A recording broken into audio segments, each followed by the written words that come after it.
హైదరాబాద్ బండ్లగూడలో ఒక ప్రైవేట్ ఆసుపత్రి నిర్వాహకం వెలుగు చూస్తుంది. వైద్యుల నిర్లక్ష్యంతో 6 నెలల బాలుడు మృతి చెందాడు. కాలం చెల్లిన ఇంజెక్షన్లు ఇవ్వడంతో బాలుడు మృతి చెందినట్లుగా కుటుంబ సభ్యులు ఆరోపిస్తున్నారు. బాబుకు జ్వరం రావడంతో తల్లిదండ్రులు ఆసుపత్రికి తీసుకొచ్చారు. ఆసుపత్రి వద్ద బాలుడి కుటుంబ సభ్యులు ఆందోళనకు దిగారు. నిర్లక్ష్యం వహించిన వైద్య సిబ్బందిపైన చర్యలు తీసుకోవాలని కుటుంబ సభ్యులు డిమాండ్ చేస్తున్నారు.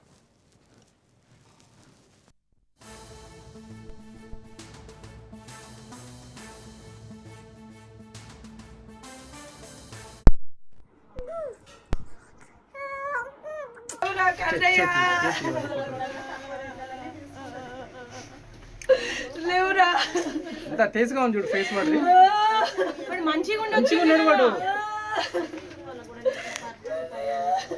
జిరమన్ వచ్చి చంపారు సార్. హైదరాబాద్ బండ్లగూడలో ఒక ప్రైవేట్ ఆసుపత్రి నిర్వాహకం వెలుగు చూస్తుంది. వైద్యుల నిర్లక్ష్యంతో 6 నెలల బాలుడు మృతి చెందాడు. కాలం చెల్లిన ఇంజెక్షన్లు ఇవ్వడంతో బాలుడు మృతి చెందినట్లుగా కుటుంబ సభ్యులు ఆరోపిస్తున్నారు. బాబుకు జ్వరం రావడంతో తల్లిదండ్రులు ఆసుపత్రికి తీసుకొచ్చారు. ఆసుపత్రి వద్ద బాలుడి కుటుంబ సభ్యులు ఆందోళనకు దిగారు. నిర్లక్ష్యం వహించిన వైద్య సిబ్బందిపైన చర్యలు తీసుకోవాలని కుటుంబ సభ్యులు డిమాండ్ చేశారు.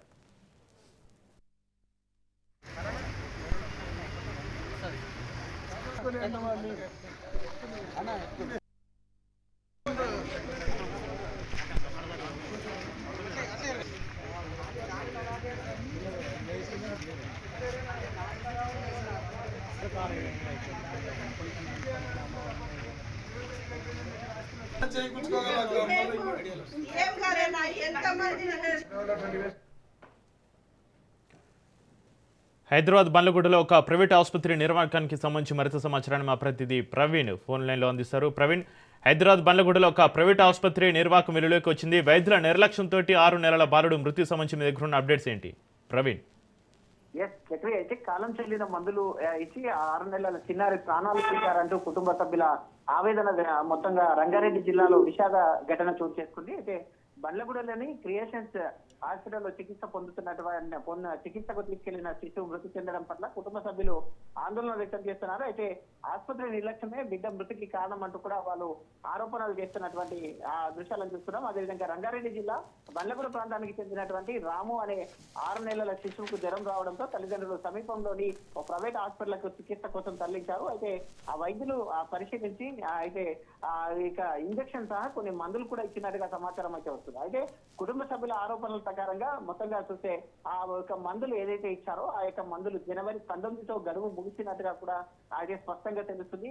ఇంజక్షన్ వైద్యులు శిశువుకి ఇచ్చినప్పుడు అయితే ఇచ్చారంటూ కూడా తెలుస్తుంది. అయితే ఇంజక్షన్ ఇచ్చిన కొద్దిసేపటికే ఆరోగ్యం కూడా ఒక్కసారిగా విషమించిందంటూ శ్వాసను తీసుకోవడంలో కూడా ఇబ్బందులు కలగడంతో పరిస్థితి అదుపులోకి రాకపోయేసరికి మృతి చెందినట్లుగా కూడా పేర్కొంటున్నారు. అయితే ఈ ఘటనతో కుటుంబ సభ్యులు తీవ్ర ఆవేదన వ్యక్తం చేస్తూ ఆసుపత్రి నిర్లక్ష్యం వల్లే తమ బిడ్డ ప్రాణాలు కోల్పోయారని ఆరోపిస్తున్నారు. సంబంధిత అధికారులు పూర్తి స్థాయిలో విచారణ జరిపించాలంటూ కూడా డిమాండ్ చేస్తున్నారు. అయితే ఘటన పైన సమాచారం అందుకున్నటువంటి పోలీసులు కేసు నమోదు చేసుకుని ఆ విచారణ అయితే ప్రారంభించారు. మొత్తంగా చూసుకుంటే కనుక బాలుడి మృతదేహాన్ని పోస్ట్ మార్టం నిమిత్తం ఉస్మానియా ఆసుపత్రికి తరలించారు. ఇక స్థానికులు కూడా ఈ ఘటన పైన ఆగ్రహం వ్యక్తం చేస్తున్నారు. అయితే ఆసుపత్రి యాజమాన్యంపై కఠిన చర్యలు తీసుకోవాలంటూ కూడా డిమాండ్ చేస్తున్నారు. అయితే దర్యాప్తు పూర్తయిన తర్వాతే అసలు కారణాలు ఏంటో వెలుగులోకి అయితే రావాల్సి ఉండగా మొత్తంగా చూసుకుంటే కనుక 6 నెలల చిన్నారిని మొత్తంగా అక్కడ ఏది ఎక్స్పైరీ అయినటువంటి మందులు ఇచ్చేసి అయితే బిడ్డ ప్రాణాలు తీశారంటూ కూడా కుటుంబ సభ్యులు ఆరోపిస్తున్నటువంటి ఆ దృశ్యాలను మనం చూస్తున్నాం.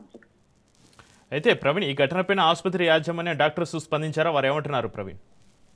ప్రజెంట్ అయితే అక్కడ హాస్పిటల్ దగ్గర డాక్టర్స్ కూడా ఎవరు కూడా లేనట్టుగా తెలుస్తుంది. సెక్యూరిటీ కూడా ఎవరిని లోపలికి వెళ్ళనివ్వకుండా ఉంది అంటూ కూడా చెప్తూ ఉన్నారు. కుటుంబ సభ్యులు అయితే ఆందోళన చేస్తున్నారు. ఆసుపత్రి ముందు ధర్నాకు కూడా దిగినటువంటి సిచ్యువేషన్ చూస్తూ ఉన్నాం. ఖచ్చితంగా దానిపైన కొన్ని మనం ఏదైతే ఆ యొక్క మందులు ఏదైతే బిడ్డకు ఇచ్చినటువంటి ఆ యొక్క మందుల ప్యాకెట్స్ కానీ ఆ యొక్క రిసిప్ట్లు కూడా చూస్తున్నటువంటి పరిస్థితి చూస్తున్నాము. అక్కడ ఉన్నటువంటి క్రమం లోపల డేట్ కూడా జనవరి 19తో ముగిసినట్లుగా చూపిస్తున్నారు.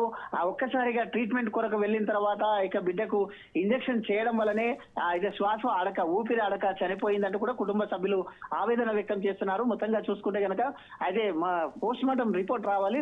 రిపోర్ట్ వచ్చిన తర్వాత ఎందుకు జరిగింది అనే కోణంలో కూడా ఇంకా దర్యాప్తు అయితే చేస్తున్నారు. ప్రజెంట్ అయితే ఆసుపత్రి దగ్గర పోలీసులు కూడా చేరుకున్నారు. మొత్తంగా చూసుకుంటే కనుక కుటుంబ సభ్యులు అయితే ధర్నా చేస్తున్నారు. ఖచ్చితంగా ఎవరైతే ఈ యొక్క ట్రీట్మెంట్ చేసినటువంటి డాక్టర్ గానీ ఈ యొక్క ప్రైవేట్ హాస్పిటల్ పైన కూడా ఖచ్చితంగా చర్యలు తీసుకోవాలంటూ కూడా చెప్తున్నటువంటి పరిస్థితులను చూస్తున్నాం సార్. అయితే ప్రవీణ్, ఆసుపత్రి సిబ్బంది నిర్లక్ష్యంగా బాలుడికి ఇంజెక్షన్ ఇచ్చినా ఎంతసేపటికి బాలుడు మృతి చెందాడు. ప్రవీణ్, ఎస్, అయితే 6 నెలల చిన్నారిని హాస్పిటల్కి తీసుకొని వెళ్ళిన వెంటనే ఉటావుటిగా అక్కడ అయితే తీవ్రంగా జ్వరం వచ్చిన నేపథ్యంలో హాస్పిటల్కి తీసుకొని వెళ్ళిన క్రమం లోపలనే వైద్యులు పరీక్షించి ఇంజెక్షన్ చేయడం వల్లనే 6 నెలల చిన్నారికి ఇంజెక్షన్ చేయడం వలన ఇంజెక్షన్ చేసిన కొద్దిసేపటికే అదే 10 to 15 minutes లోపలే అయితే శ్వాస తీసుకోవడంలో ఇబ్బంది పడుతున్నట్టుగా కూడా కుటుంబ సభ్యులు తెలపడం జరిగింది. కాసేపటి క్రితమే ఇంజెక్షన్ చేసిన 15 to half an hour లోపలనే బిడ్డ చనిపోయిందంటూ కూడా తల్లిదండ్రులు అయితే ఆవేదన వ్యక్తం చేస్తున్నారు. మొత్తంగా చూసుకుంటే కనుక ఎలాంటి డాక్టర్ ఏ విధమైన మందులు రాసించారు, డాక్టర్ది పొరపాట లేదంటే అక్కడ ఉన్నటువంటి నర్స్ కూడా ఉంటారు కాబట్టి మొత్తంగా వాళ్ళిచ్చేటటువంటి దాంట్లో ఏదైనా పొరపాటు జరిగిందా అనే కోణం లోపల కూడా ఇంకా విచారణ చేస్తున్నారు. మొత్తంగా చూసుకుంటే కనుక తీవ్రమైన చిన్నారిని 6 నెలల చిన్నారిని కోల్పోవడం ఆ యొక్క తల్లి మొత్తంగా కూడా రోధిస్తున్నటువంటి క్రమం లోపల అక్కడ ఉన్నటువంటి స్థానికులు కూడా మొత్తంగా విషాద ఛాయలు అలుముకున్నాయి. కాలనీ లోపల కూడా విషాద ఛాయలు అలుముకున్నాయి. స్థానికులు కానీ కుటుంబ సభ్యులు కానీ మొత్తంగా చూసుకుంటే కనుక ఖచ్చితంగా హాస్పిటల్ పైన చర్యలు తీసుకోవాలి, డాక్టర్ పైన కూడా చర్యలు తీసుకోవాలి అంటూ కూడా చెప్తున్నటువంటి సిచ్యువేషన్ చూస్తున్నాం. అయితే హాస్పిటల్ కి ఎలాంటి పర్మిషన్స్ ఉన్నాయి, డాక్టర్లు మొత్తంగా కూడా చూసుకుంటే కనుక ఒక పర్మిషన్స్ కానీ లేకుంటే డాక్టర్ వృత్తిలో ఉన్నటువంటి వాళ్ళకు ఏ విధమైన సర్టిఫికేట్స్ ఉన్నాయి, డాక్టర్ పట్టాలు ఏ విధంగా పొందారు అనే కోణం లోపల కూడా ఇంకా విచారణ కొనసాగుతుంది. Right, thank you Praveen.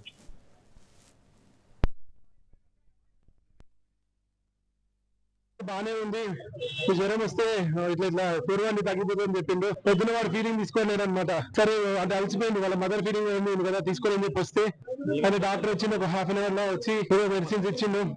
బానే ఉంది, వైటల్స్ అన్ని నార్మల్ అయ్యి 4 hours అబ్జర్వేషన్ పెట్టి పైకి రూమ్ కి షిఫ్ట్ చేస్తా అన్నారన్న. వాడు ఒక హాఫ్ అన్ అవర్ లో వెళ్ళిపోయిండు. వైటల్స్ అన్ని నార్మల్ ఉన్నాయి కదా అని చెప్పి నేను మా పిల్లలకి తినలేరు అని చెప్పి 9 అవుతుంది. అప్పుడు 9 అయిపోతుంది టిఫిన్ తీసుకొని వద్ద లోపు పైకి షిఫ్ట్ చేసిరన్న. సో పైకి షిఫ్ట్ చేసి వెళ్తే వైటల్స్ అన్ని నార్మల్ ఉన్నాయి సార్, అందుకనే షిఫ్ట్ చేస్తామన్నారు. అప్పటికి వాళ్ళకి చేతి పెడతారు కదా ఆర్ఎస్, అదేం పెట్టలేదు, ఈ ఇన్సులిన్ అదేం పెట్టలేదు అనమాట. నేను పోయినాక వాళ్ళు మందులు ఇస్తే తీసుకొస్తే అప్పుడు పెట్టారు. ఐవి ఫ్లూయిడ్ ఉంటుంది కదా, దాంట్లో ఏదో ఇంజెక్షన్ ఇచ్చిండ్రు, దాంతో పాటు ఇంకేదో ఇచ్చారు అనమాట. ఓకేనా, ఇమ్మీడియట్ గా మా వారికి ఏమో అయింది. వాళ్ళు వచ్చింది, వాళ్ళని డాక్టర్లు పిలిచిర్రు, ఆ మందులు ఇచ్చారు. ఇంకా వాళ్ళకే అయిపోయింది. నాకు డాక్టర్ గారు వచ్చి ఒక 20 minutes వరకు నాకు వచ్చి ఏమైంది సార్ మీ అబ్బాయికి ఏమైందని నన్ను అడుగుతున్నాడు. డాక్టర్ నువ్వా నేనా మీరు చెప్పండి. అడ్మిట్ అయినాం సార్, పొద్దున అడ్మిట్ అయినాం సార్. పిల్లలకి ఎట్లా వస్తుంది, వెదర్ చేంజ్ అయితే వస్తుంది, నార్మల్ ఫీవర్ ఉండే. ఆయన లైసెన్స్ క్యాన్సిల్ కావాలి, వాళ్ళ వైఫ్ కూడా ఉంది సార్ సిపిఆర్ చేసేటప్పుడు ఆమె లైసెన్స్ క్యాన్సిల్ అవ్వాలి. ఇక్కడ 3 డాక్టర్లు ఉన్నారు, వాళ్ళ లైసెన్స్ క్యాన్సిల్ అవ్వాలి. ఎవరైతే నర్సులు ఇన్వాల్వ్ అయినారో వాళ్ళని ఈ హాస్పిటల్ కాదు ఏ హాస్పిటల్లో మళ్ళీ రిక్రూట్ చేసుకోకుండా, ఎందుకంటే ఇది వాళ్ళ చేతిలో వేస్తే తప్పే కదా. నా నిండు ప్రాణం నా కొడుకు తీసేసారు కదా, వాళ్ళ లైసెన్సులు క్యాన్సిల్ కావాలి, ఈ హాస్పిటల్ సీజ్ అయిపోవాలి. ఇంకే వాడు ఏ హాస్పిటల్ పెట్టడానికి వీలు లేదు, ఈవెన్ ఇంక్లూడింగ్ వాళ్ళ సొంతంగా అది చేసుకోవడానికి కూడా వీలు లేదు వాడు. ఓకేనా, ఆ డాక్టర్ల వాళ్ళ మెడికల్ లైసెన్సులు క్యాన్సిల్ అవ్వాలి అండ్ వాళ్ళని జైల్లో వేయాలి సార్. నాకు జరిగిన నొప్పి ఏ పేరెంట్కు జరగద్దు. గవర్నమెంట్